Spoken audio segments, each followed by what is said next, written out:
Draga nuk ka pas ndonjëherë kështu fare? Po.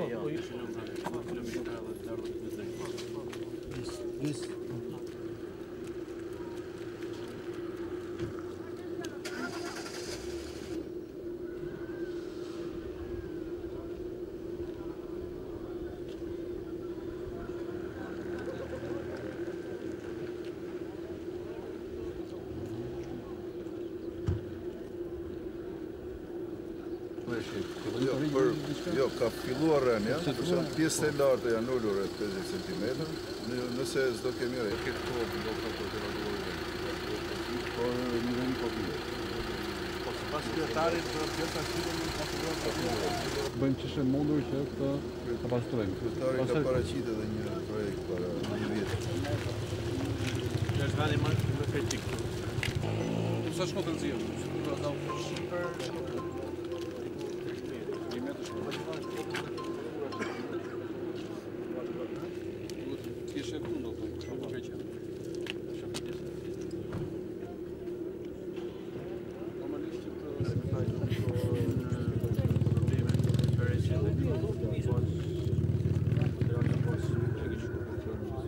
Krijuar nga rreshjet jashtëzakonisht të mëdha që kanë rënë për 24 orë. Për 24 orë kemi pasur më tepër se 100 mm shi, që ka krijuar një situatë të papërballueshme edhe për kapacitetin e hidrovorë, të cilë normalisht janë të projektuar për të tërhequr shirat dhe rrjedhjet përkatëse për një nivel për 20 mm. Po jemi këtu për të ndikur situatën nga afër.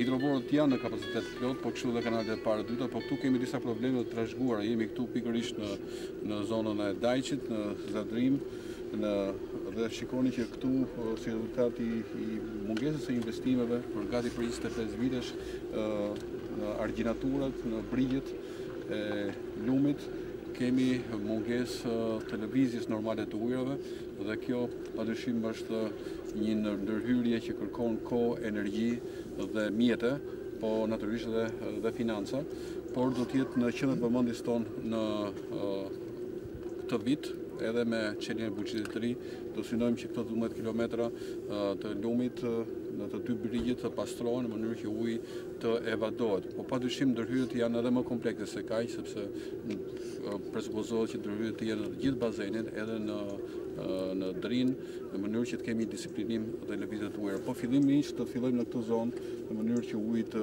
rrjedh dhe të evadohet lirshëm, dhe për këtë kërkohet pastrimi i të gjithë brigjeve të lumit dhe të argjinaturave. Nga ana tjetër, unë po inspektoj dhe zonën në tërësi, si rezultati ndërprerjes së energjisë për 15 orë dje, pavarësisht se hidrovorët ishin në kapacitet plot, ai i Velipojës dhe Casit, 15 orë mungesë energji elektrike bëri që këta hidrovorët mos punojnë, tashmë punojnë me kapacitet plot, por ato 15 orë ku patëm në rreshje sollën edhe përmbytje.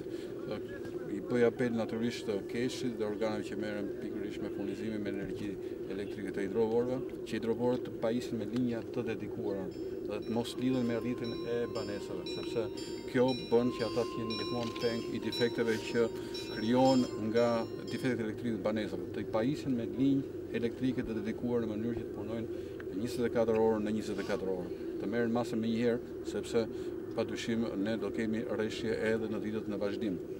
Do të krijoj një shtab emergjence, natyrisht me kryetarin e komunës, me zëvendësministrin e bujqësisë do ta drejtoj vetë, natyrisht edhe me prefektin e qarkut, dhe do ndjekim orë mas ore, ditë mas dite situatën.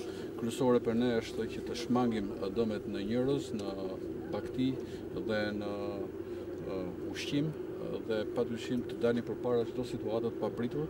Kërkoj natyrisht edhe bashkëpunim me banorët e këtyre zonave, të cilët të mbajnë detyrimisht të hapur kanalet që kalojnë nëpër tokat e tyre, sepse vura re gjatë rrugës këtu që aty ku kanalet janë mbajtur të hapur, padyshim tokat kanë shpëtuar nga përmbytja. Aty ku kanalet kanë qenë bllokuara, tokat janë përmbytur. Dhe kjo natyrisht është dhe përgjegjësi e banorëve të zonës, të cilët duhet bashkëpunojnë me bordën e kullimit dhe me pushtetin lokal për të mbajtur këto kanale të hapur në mënyrë që tokat të kullojnë dhe të mos kemi përmbytje dhe dëme. Faleminderit.